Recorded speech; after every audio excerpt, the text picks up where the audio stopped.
Okay, good morning, good evening, good day, good whatever, wherever you are today.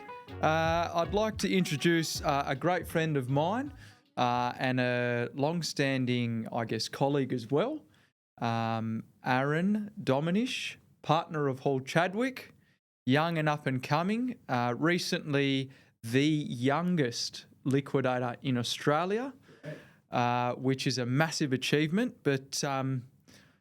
Thanks, Paz. G'day, Mate, Aaron. you're too kind. Very, very excited to be here. Love what you've been doing with the pod and looking forward to who you're going to bring in the future as well. Thank Really you. excited. Thanks, Az. You are the future, and that's why you're here on the podcast today. Aaron, we've had the benefit of actually working with each other in the infancies, of both our careers. And I felt it was only right to bring you on the podcast to share your message, to share your experience, particularly for, as I said, a young and up-and-coming professional in a internationally recognised firm, which, again, is a massive achievement. You're a partner now in one of the largest global firms, particularly in insolvency and restructure here in Australia. And again, it's a feat of yours that is probably not necessarily well-deserved, but you earned it, I guess, is probably the way to put it. You put in the hard yards. As I said, I had the experience of working with you. And hopefully today on the pod, you'll be able to share some of the experiences you've had with some of the listeners. So on that note, do you want to maybe give us an introduction of who you are, what you do, and a very brief snapshot of how you got to the position you're at today? Sure can, mate. I think you're far too kind with that little summary, so I really appreciate that. Who I am, so I'm a Perth born and raised boy, born into a really good family. So mum's side Italian, big Italian family, the classic, bit like your family. I think I had 40 first cousins on that side of the family. And then dad's side, a typical Australian family, really small. Him and his sister had 3 other cousins. And then in our family, our close-knit family, was also my younger sister. So she was a couple of years younger than I was. And she definitely got the brains of the family. But I think mum and dad really brought us up quite well. They gave us every opportunity that we asked for. They pushed us to, try hard and face adversity.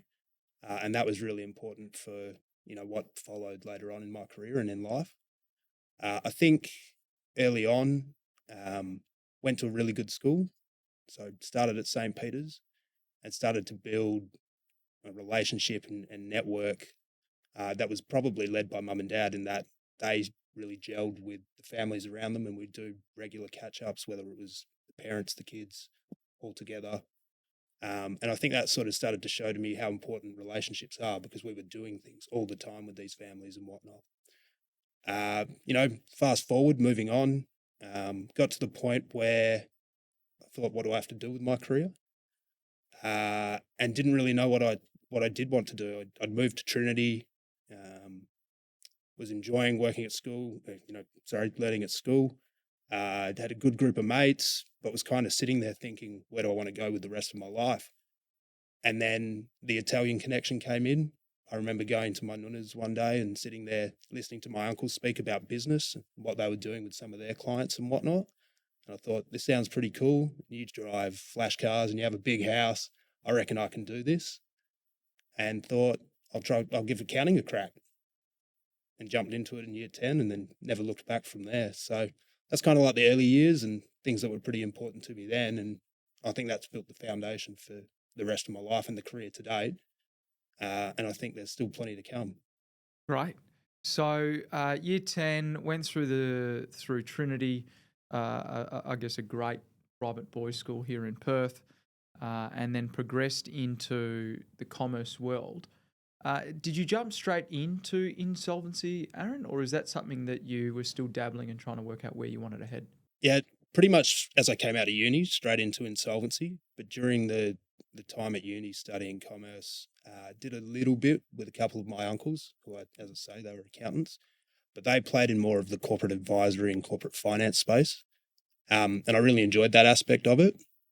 They also started to introduce me to people around town. It was me sitting in on a meeting and not saying a word, but getting to experience how they interacted with people. I suppose learning by osmosis.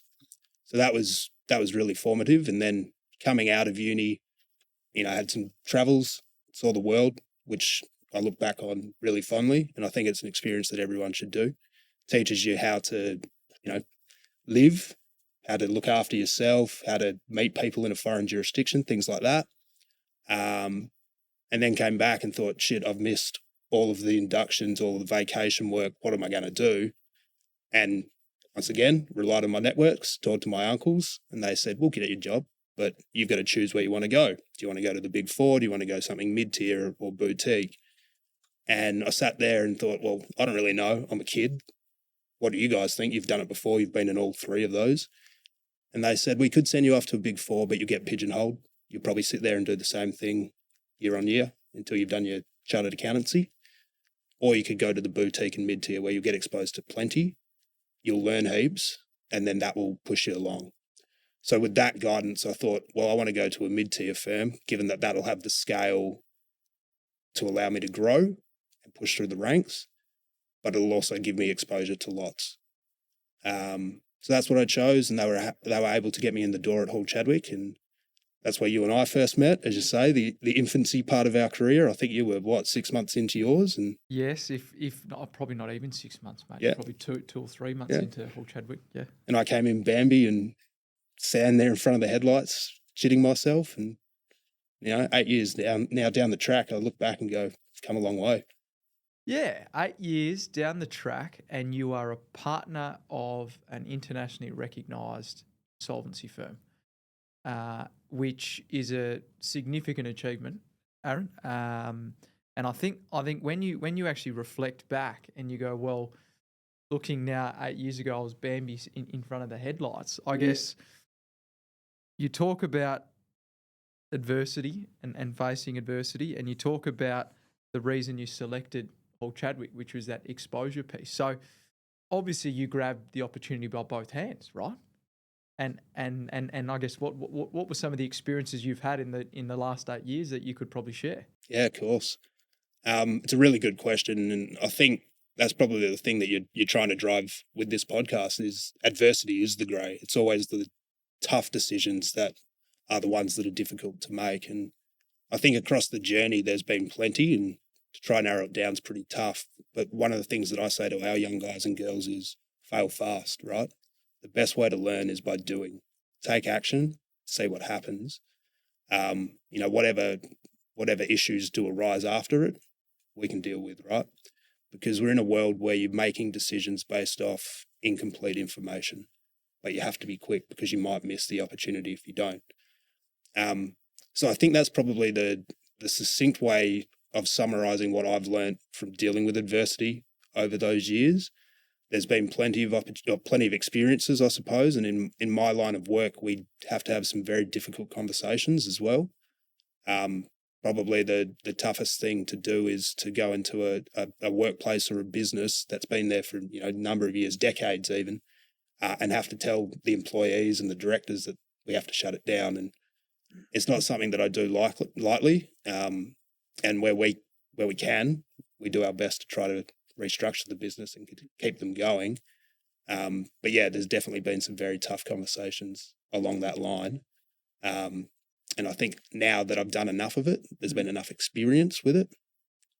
You learn different facets and ways of managing it that I've now got a little bit of a process, I suppose.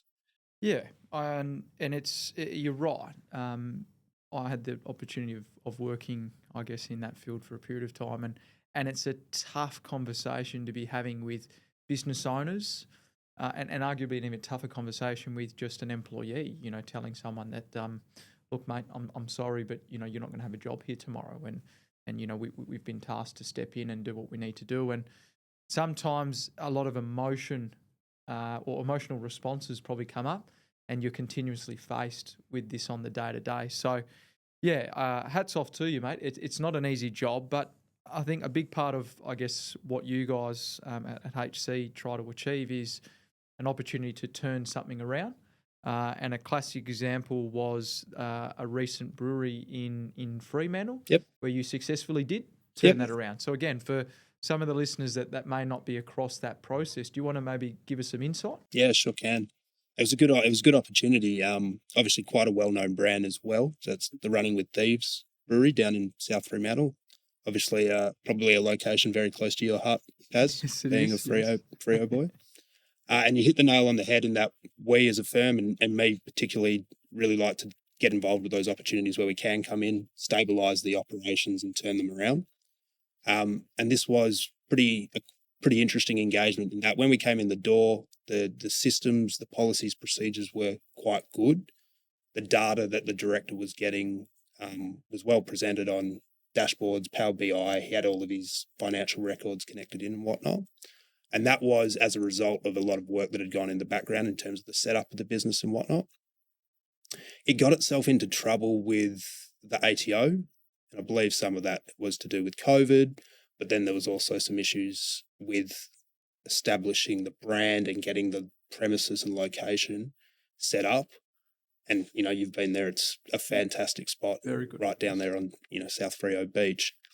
So we came in the door, it was about August last year, and we're involved for what ended up being 4 months, which is a little bit longer than the process typically takes. As you're well aware, Paz, it's usually about 4 weeks.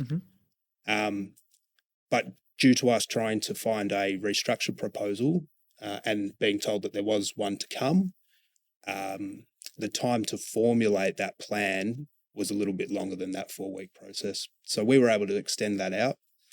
And obviously during that time, we were interfacing with the stakeholders, whether it be the suppliers, the employees, the director himself, the shareholders, the parent entity, to make sure that the operations could continue as well as they could, because we didn't have domain experience in brewing beer, right? So we relied on the head brewer to keep doing his thing and keep pumping out recipes that were award-winning, whilst we managed the financial affairs and made the tough decisions. Which was very interesting to be involved with. As I say, we did that 4-month period. We retained all but one staff, which was fantastic because they really bought in and believed in the culture and the business and the brand. And what we were able to do at the end was secure a transaction that saw the business continue, saw the creditors receive a return.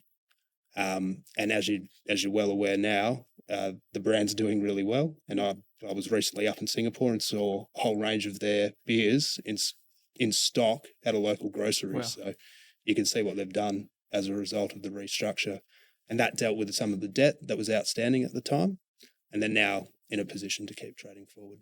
Very impressive, Aaron. And I think you touched on something there which I'd like to further dive into. So in your capacity as administrator, you make a lot of tough decisions. Now, in accordance with the regulations of ASIC, obviously there are limitations in what you can and can't do. Yep. But being privy to that process, not necessarily with this client, but with other clients in the field that we operate, there is a very grey art in your capacity, because whilst you have to achieve a return to creditors, there is also a lot of grey in how that return is achieved, in what capacity, when, et cetera. So without telling too many of the secrets, do you want to maybe, again, give some of the listeners some insight into that grey art that you operate in? It's a really interesting point, and you sort of weigh up the dichotomy of how do we improve the return to creditors with everything else that's happening in the business, right? A lot of the time those things are aligned, because if you have for example, a key staff member walk out the door, let's say in that circumstance the head brewer was to leave, we've got a whole range of issues for the business, right? And that's going to result in an impact on that return to creditors. So I think there's a lot of things that are intertwined, but you're right, and I've heard you talk about this previously, there's no playbook for getting through the grey. Each decision that you make is based upon the facts that sit there in front of you. So what I tend to look at is, what framework can I put around these decisions so that I'm getting all the information that I can and making a decision based on that. And I think the thing that I've seen the most is that the grey a lot of the time is as a result of emotions, as you say, and the fact that we're dealing with humans and people who might think erratically or might make an irrational decision might make a logical decision, but doesn't necessarily agree with your logical decision. So the way that I typically deal with it, as I say, I talk about frameworks and whatnot. It's, I suppose, a decision-making framework. So what's the problem? What's the solution that I want to get to? Sometimes I don't know what that is because it's the grey. You never know. There might be something that rises during this process that says you need to shift the path. But first, what's the problem? What are the potential options that we can see now? And it's not just my decision. As I say, I'm not the domain expert when I'm running a brewery. What do you think, head brewer? What do you think, head of marketing? What do you think, head of sales? What do you think, director? Okay, we've now got 30 options. Which ones do we think are no good? All right, we're down now down to 15. Okay, what happens if we do these things? We're now down to 5. More and more information gathering, right? Until you've got one that people can buy into and that you can see that there's some sort of pathway through to a solution that's going to be good. It's a process of elimination. Yeah. Informed elimination, right? Yes. So it's collaborative. You need to use domain-specific experts to say, this isn't going to work because of this. Or I like your idea, but have you thought about this hurdle that's going to come along the way? Because that could cause it to fall over. So then you've got down to a handful or 2 that make sense, will achieve an outcome, and an outcome that you think is going to be worthwhile based on what you know today. If 3 months down the track, 6 months down the track, that outcome doesn't happen, well, do the same thing again. We're in this position. That's a problem. What do we do now? Yeah, and again, hopefully, with all due respect, Aaron, a lot of the businesses that we work with don't necessarily have to go through this process, but it is probably one of the best learning experiences anyone can ever go through. And when you've obviously got the added benefit of working in that field, you get to see a lot of businesses and things they do really well, and I guess other aspects that they probably need improvement. So on that note, now that you've given us a bit of insight into what it is that you undertake, if a business was to come into distress and that particular business was to approach someone like yourself, I guess, what type of conversations are you having? Are you coming in and going, yeah, mate, down and out, it's all over? Or is it, okay, you are in distress, how do we work through this? As I said, it's not necessarily something people want to get into, but I think they need to be aware of the professionals that exist and how those professionals operate. I think you're spot on. Like I always say, I want to be the quietest bloke on the terrace, but the reality is, there is corporate insolvencies and restructurings that need to occur. I think a lot of the time where people come to us, it's from their trusted advisor, it's from their accountant, it's from their lawyer. And that goes to show the benefit of having that trusted advisor and that good advice, in that they're looking out for the business owner and the business itself to make sure it's getting the best outcome. So I think a lot of the time, and you're very aware of it, you've got indicators as an accountant that you'll see that, for example, the tax lodgements are blowing out or something like that. And you'll say, hang on a second, this debt's getting a little bit unmanageable. We need to put in place a plan to deal with it. And then hopefully you can, and you don't have to come and see me. That's the benefit of the trusted advisor. By extension, when you come across a client, it might be a new client, for example, that you review the books and you go, actually, I think this is a little bit too far. You need to go speak to Aaron. That is what we as insolvency practitioners generally would love. Greater education about the process, greater education about what we do, because the earlier there is intervention and earlier there is advice, the better prospects there can be to either completely avoid an insolvency or restructuring procedure where an external administrator comes into control, or alternatively, maximise the prospects of it being successful, I suppose. So when people are coming in the door, it's completely obligation-free chat, because we need to understand where the business is at, how it's operating, can we stabilise this and get it through. I've had plenty of conversations where it's not resulted in any work or any formal engagement for us, and we're completely okay with that because we want to see business succeeding and getting back to profitability, I suppose. So once we we sit down, we have that chat and understand the position, we're going through things like, what are the assets that you've got sitting there? What are your liabilities? What are your big problems? Is anyone chasing you? Are there demands? Are there legal letters? That sort of thing. Is the bank, are the covenants about to be breached? Is that going to cause wider issues, so on and so forth? And once we understand that position, we're able to advise the options that are available. And I think with everything that's happened during COVID and whatnot, there's been a reaction by government and reaction by policymakers. There's a few new or newer, call them, regimes and procedures that are available, but you're only ever going to be aware of them if you come across a practitioner. And as I say, myself and generally across the board, all the practitioners are really happy to sit down with people, completely obligation free, run through their affairs and make recommendations from there. Great, good. So there is options. There's always options. It's not doom and gloom. And I think you hit the nail on the head. The earlier you can have a discussion with a professional, the better it's going to be for everybody. No one necessarily wants to see businesses fail. That's I guess the realm that you operate in, is that you deal with businesses that are failing, but importantly, you still see that there's an opportunity to turn them around. That's probably where my logical brain goes as well, right? I talk about that decision-making process. Same thing for the director or directors in their position to go, we're experiencing a problem at the moment, or the accountant or the lawyer thinks I've got a problem. What are all of my options? And then how do I make a decision after getting all the information related to those options? And, you know, as I say, where we can, we like saying, you don't need us. Go see Paz. He'll sort you out. Hopefully I can sort them out. And I guess that probably leads into one of the questions about you as an individual and your style of leadership. So given the businesses that you deal with, dealing with staff is obviously going to be quite challenging, as it is in any business, but particularly yours because of that emotional client, I guess, is that you're managing. So what is your leadership style, and has that changed over time?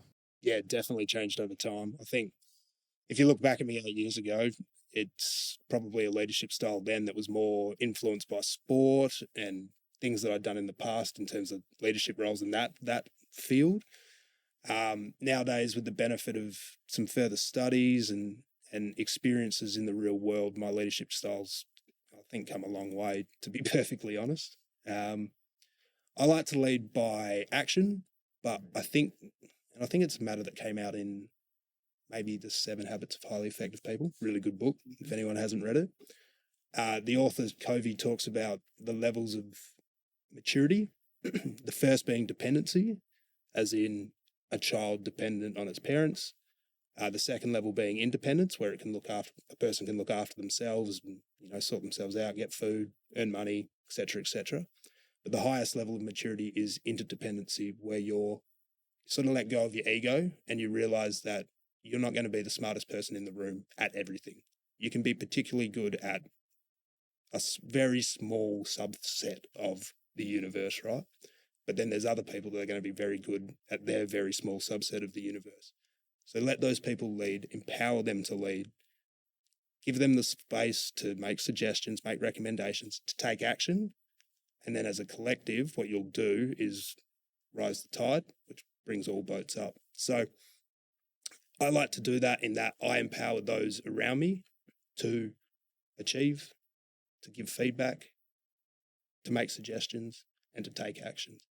When you do that, I think people feel that they have an ownership in the process. And once people feel that they have ownership and a belonging, they'll take it with both hands and push it forward. It's very hard to get right, but when you do, it's very powerful. Oh, mate, that's fantastic. And I've personally read the book, and it is a fantastic book. And if any of the listeners want to know more, we'll put it in the description of the video today. So, Aaron, I think you said, and it's not something that we touched on earlier, but the importance of studying professional development. You're studying your MBA at the moment, and you must be near completion, if not already completed. So, I guess for the listeners and the benefit of that, you are a live example of the importance of study. Do you want to run us through the MBA program and some of the experiences you've had with it and key takeaways you've had thus far? Yeah, definitely. I think it probably goes back to, you know, infant stages of the career where I thought, you know, I've got this goal to be a partner by 30. How can I do that? It started with CA, knock my chartered accountancy out of the way. Then went straight on and did some specific restructuring and insolvency learnings. Then jumped into my public practice certificate with CA. And then was sitting there after 6 months and thought, I've got this drive and this need to keep growing and learning and things like that. What am I going to do? And a mate of mine turned around and said to me, have you ever thought about doing an MBA? And I had, because I'd come across people in business that had previously done an MBA from, wherever, all around the world. And they seemed to have a knack of thinking about things outside the box and having a network and connection, or network of people, I'll say, and a good connection with them, that they could get these solutions that didn't necessarily become apparent to others in the room. So we jumped at it, my mate and I, and that would have been 2021, started 2021. And yes, I'm nearly finished. I've slowly ticked it off over the last couple of years. And outside of one assignment that I was tapping away at last night, I'm all done. And it'll be nice to have that behind me. And I think, someone said to me last week, you'll have the alphabet after your name when you're done. And I don't think that's the point.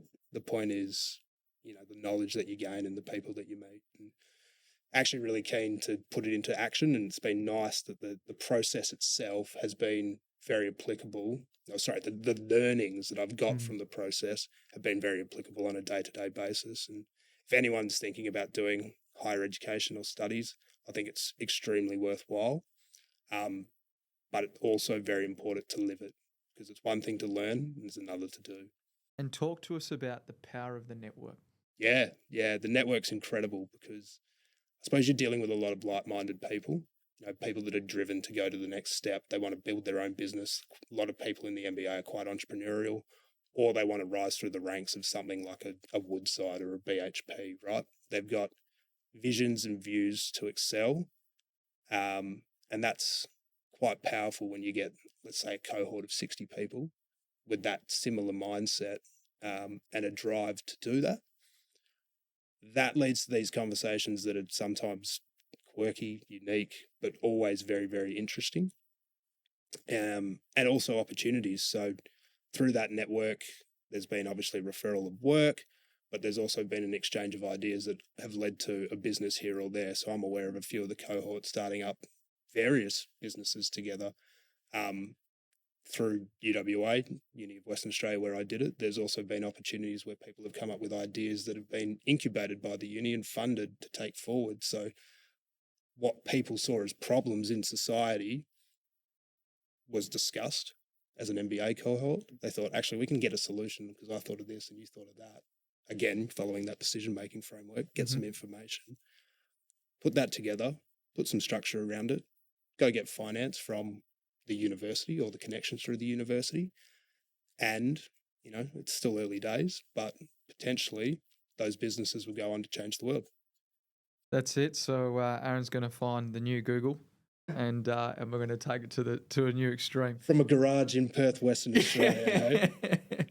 Great. Awesome, mate. So you had some goals by 30. I took down some notes. So you've finished your CA, you've completed your ARETA turnaround course, you've got your certificate of public practice, you're on the road to completing your MBA.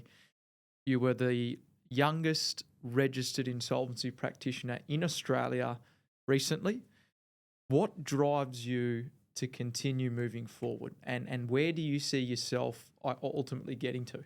Yeah, it's a good question. I think it's probably something that the MBA was really handy for. It sort of made us self-reflect and think, where are we now and where do we want to go into the future?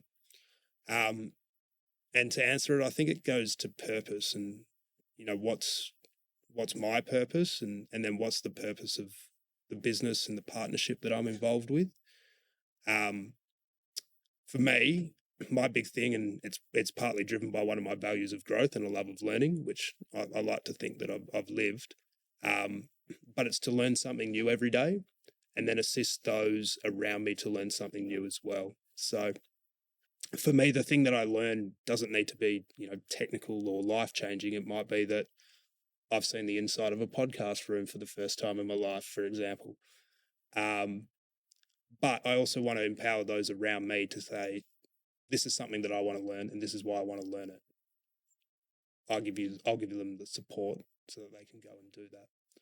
And I feel that as long as I'm continuing to learn and I'm pushing those around me to continue to learn the business and whatever business it is, if I go into, a potentially distressed business or a business that's looking to take the next step to international expansion, for example, that using my experiences and using the experiences of a lot of people around me that have taught me plenty and are still mentors of mine, they can also learn and drive their business forward.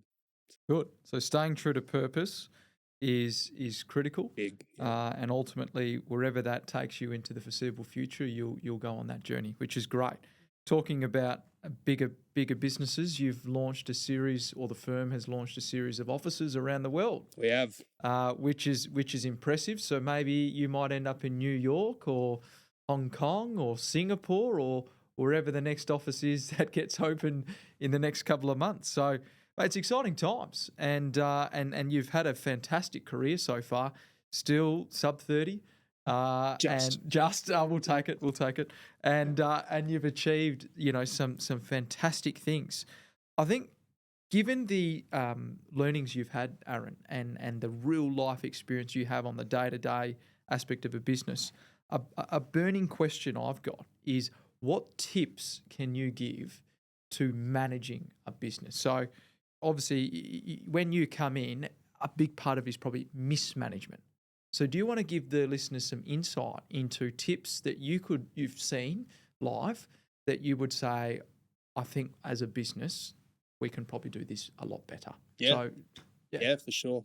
A lot of the work we do is in the SME space. So you see some really good ideas that potentially never had the structure around it to support it. I think it's very important to be getting information internally. So making sure that you're doing those monthly reviews of your finances, or having a dashboard so that you can see how your accounts receivable and your accounts payable are looking, because that's the best way to get or catch early indicators of success or, potential distress. So once you're getting that information in, you can start to make decisions. And from there, that's those decisions that you make are ultimately what's going to decide the outcome or decide the fate of the business, right? That might come from, so the information gathering might come from, as I say, your lead marketing person. It might come from your lead financial person. It might come from your general manager. So the other thing is to surround yourself with really good people where you can, and let them, as I say before, let them excel at what they do best.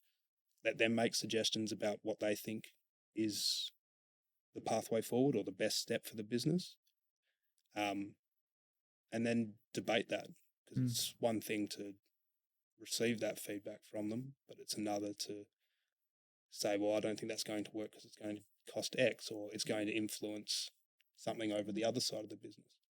And through that collaborative approach, you're going to get feedback and eliminate some of those issues that you don't think, some of those ideas that are not necessarily going to be favourable, but you're going to come up with some of the leading ones. From there, you need to act, because it's all one thing to plan. I see a lot of businesses that have great ideas and business plans in place, but they never actually act or implement upon them. So I think there's a piece in not resting on your laurels and not resting on what the business done in the past or what you as an individual have done in the past. Do things, make decisions, and then live with the consequences, because you can figure it out from there. There's some great tips. So in summary, monthly financial reviews and trend analysis, employ the right people for the right job, and actually allow them to do their job, whilst also validating the recommendations. And lastly, act. Don't just say, just do. Just fail get fast. in. Exactly right. Fail fast. Oh, mate, that's great. Some fantastic tips, and a lot of us probably think we're doing it, but there's always room to do it better. And also as a business owner, when you're growing a business, you often find yourself being everything to everyone, and it's important that you zoom out and you go, right, now's the time I can afford to put someone on, most importantly, but also allow them to do their job rather than employing someone and then telling them how to do their job, because that defeats the purpose, right? And you speaking about that just then has sort of made me reflect on it and go, there's also a big piece in mentorship. I know I briefly touched on it earlier, but to be making those decisions, hiring those people, you need, and as you say, everyone's coming to you. You're the one that makes the decisions. You're the one that everyone relies on. So it can sometimes be somewhat isolating at the top. So then where are you getting your advice or your support from, right? For me, I think I'm a product of a lot of mentors that I've had. And, I'm very grateful. I definitely wouldn't be in the position that I am today without their support, their recommendations, them pushing me. Because sometimes there was times where I'm sitting there thinking, I don't want to do this because that's too hard, or it's going to lead to something that I don't necessarily think is right. But they push me to say, go and do it, go and see what happens. You're going to learn from it one way or another. And then the experience that you get from that will be the evidence that you use in the future to say, shit, that was hard then, but you did it. You can do it again. Great. I couldn't agree with you more. We've all got our own mentors, and it's something we discuss on the podcast about leaning on people for guidance, Yep. and why you should or shouldn't have a mentor. And everyone we've spoken to date is like, you need a mentor. They've seen things that you'll probably never get to see, and the power of having that advice and guidance to lean on is pretty bloody good. Yeah. And I think the advice to the listeners would be, if you don't have a mentor, then consider getting one. Spot on. And consider getting the right mentor. Yep. It's not, and I say this again politely, let's go get a business coach that's 28 years of age and he's going to be my mentor. Well, with all due respect, they're still very early in their careers too. And they might have mentors that they're learning from, which maybe enables them to be a business coach. But you'll often find that it's like-minded people, not necessarily in the same profession, because I feel that's also powerful, hearing from people that have experienced things in their industry, and being able to then act on that advice. Spot on. And that's the thing, sometimes that, and we're in a mentoring group together, right? Yes. It's a call it a gents group, right? But each of the team in that group is mentors because they've had experiences. We've got a full plethora of ages in the group, but everyone's had a different experience, which is somewhat aligned by the fact that we've all been in business, been involved with business in some shape or form. And, the learnings to come out of that is fantastic. So it probably goes to say that you don't only need one mentor. You can have multiple, and take tidbits from each of those mentors, have those dissenting debates with them, because that's the best way to learn. Couldn't agree with you more. Aaron, you've provided us some fantastic insight today, and I think you've been great. In closing, where do you see your business and industry evolving to? Is it in the next 2 years you foresee that there's probably going to be a shift in the economic dynamic that may result in you being busier than you already are, or where do you see it? Where do you see it heading? I think in the short term, you've hit the nail on the head. We're going to be, as restructuring and insolvency practitioners, fairly busy for 24 months. And I think some of that goes back to decisions made around COVID and then collection processes from the ATO during that period as well. Don't get me wrong, I think that was necessary to stimulate the economy and allow people to get through the pandemic, which was obviously a period of immense uncertainty. And that support from the government, whether it was through JobKeeper or cash boost and whatnot, definitely assisted in keeping the economy ticking over. What we're seeing now is a movement from the pendulum back to the other side, and collection processes from the ATO are starting to ramp up. They're dealing with delinquent debt from prior to 2020, and they're pushing people. It's quite difficult. It's a difficult space to be in at the moment, and that's coupled with just general inflationary pressures, pushes for suppliers that are having their own internal business issues. So yeah, I suspect it's going to be an interesting 24 months, and as I say, you can only rely on your trusted advisors and follow the advice that they give. because that's generally going to keep the ship in the right path. As to pass that time frame, as you say, I might be looking at a stint overseas, but at the moment I'm kind of guided by that purpose that I mentioned before and following that. And hopefully in 5 years' time, I look back and go, my purpose is slightly different, because that probably signifies that I've grown. Right? Well, it's an evolution, right? Spot on. Yeah, great. Fantastic, Aaron. You've been great to have on, and you were exactly how I expected this to be. Very insightful. You have a huge opportunity ahead of you. You're so early in your career, and I'll continue to stay in touch as we always do. We catch up every month, if not more, and hopefully, we'll be doing the next recording in the New York office, and I get an excuse to go there. Mate, you can come up with me. You're welcome anytime. Thank you. Aaron, in closing, where can people find you? Because I think that's important. So you can find me all over the place on the internet. The Hall Chadwick website has all of my details. You can also see me on LinkedIn, just at Aaron Dominish at the end of LinkedIn. And yeah, always happy to reach out to people and have a discussion. As I said, discussions don't hurt anyone, and I think that also gives you information that you need to make decisions. So, yeah, look me up there and look forward to speaking.